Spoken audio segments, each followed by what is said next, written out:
Nyt tulee leffa-arvostelu J-Cloud Van Dammen leffasta.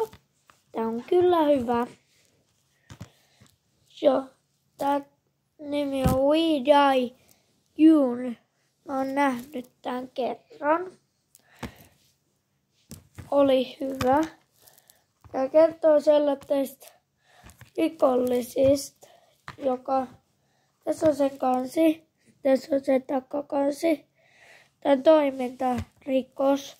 Tää kertoo sellaisesta J-Cloud Van Damme on tämä.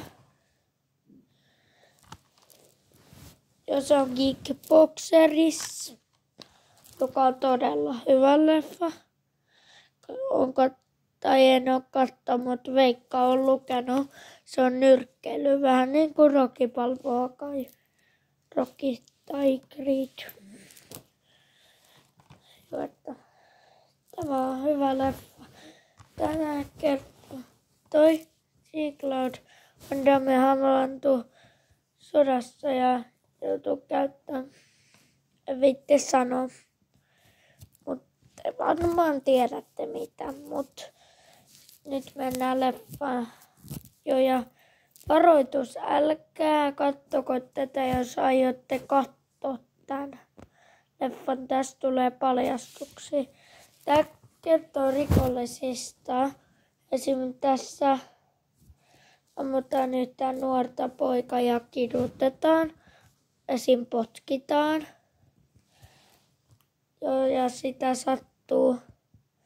Tämä kertoo myös 14-vuotiaasta sellaisesta Lukas Amasta, joka on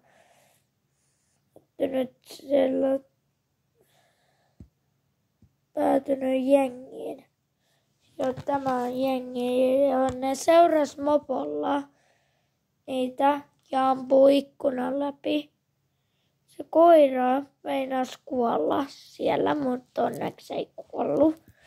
Niin se meinasi kuolla siinä leffassa. Ei todellisuudessa. Nämä on näytelty. Muistakaa se aina, että joo.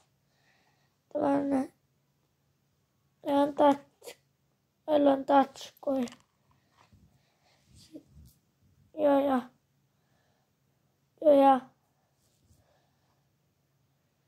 Ne sit haukkuu ja potkii ja käyttää väkivaltaa. Että tää myös kertoo monesta. Tää kertoo Lukas vei sen kouluun. Se olisi halunnut olla poissa koulusta. Se yksi poika. Lukaksen pikkuveli. Mutta Lukas sitten onnistui viemään. Se on sen isoveli, että joo. J-Cloud Van Damme, en tiedä mikä se on niille. Sille sen hahmo. En tiedä sen hahmon, en muista. Mutta se oli halvaantunut sodassa. Joutui vetämään niitä. Joo, että saa arvosanaksi 10/10. Nähdään seuraavassa leffa-arvostelussa.